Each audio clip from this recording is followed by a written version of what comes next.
Hello bachcho, let's read the question. Water rises up to a height h in a capillary tube of a certain diameter. This capillary tube is replaced by similar tube of half the diameter. Now water will rise to the height of. So question में बोला गया है कि हम लोग के पास एक capillary tube है और उसमें पानी up to height H rise होता है। अब हम लोग इस कैपिलरी ट्यूब को दूसरे कैपिलरी ट्यूब से रिप्लेस कर दिए जिसका डायमीटर हाफ है इनिशियल कैपिलरी ट्यूब के। तो हम लोग को दूसरे कैपिलरी ट्यूब में height of the water raise निकालना है। So let's see the key concept of this question. Key concept, so the height rise in a capillary tube का फॉर्मूला होता है, हाइट का वो होता है 2t cos theta divided by rho R G. यहाँ पे h is the height of the water that rises in the capillary tube. T is surface tension.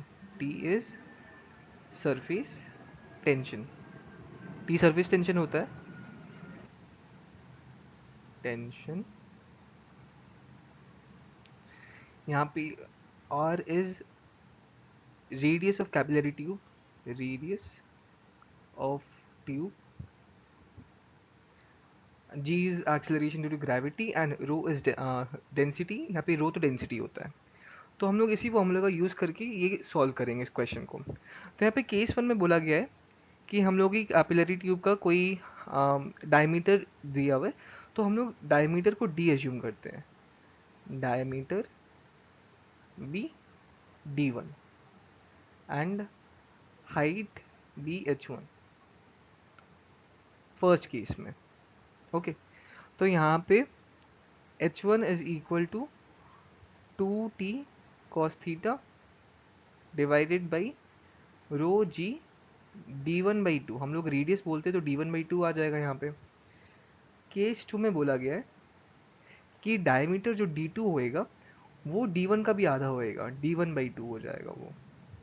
And height be H two, height of the water rise be H two, height be H two in case of second capillary tube. तो यहाँ पे हम लोग लिख सकते हैं H two is equal to 2t cos theta divided by rho G D two by two. अब D two का वैल्यू कितना है, D two is D one by two, so cos theta divided by rho G D one by four. तो four ऊपर आ जाएगा, यहाँ पे नीचे मैं फोर ऐसे कर देता हूँ। ओके, एंड क्वेश्चन में बोला गया है कि जो एच वन है उसका वैल्यू एच है, it is given in the question, so this is equal to H. Okay, so from here we can write H two is equal to 4 into 2t cos theta divided by rho rho G into D one. हम लोग इसको ऐसे भी लिख सकते हैं, इसको यहाँ पे ऊपर फोर को लिखने के बजाय हम लोग लिख सकते हैं यहाँ पे two and divided by two. So ये एच वन की उसमें आ जाएगा फॉर्मेट में। तो this is two into H one and H one is equal to H only. So हम लोग देख सकते हैं जो सेकंड कैपिलरी ट्यूब है उसमें हाइट जो राइज होगा वो टू एच टू के बराबर में है। So from here we can see option C is the correct one, two H, and we can write answer water will rise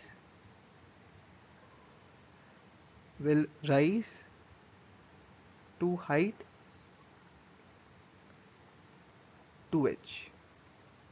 answer C हो जाएगा, सी दैट इज 2h।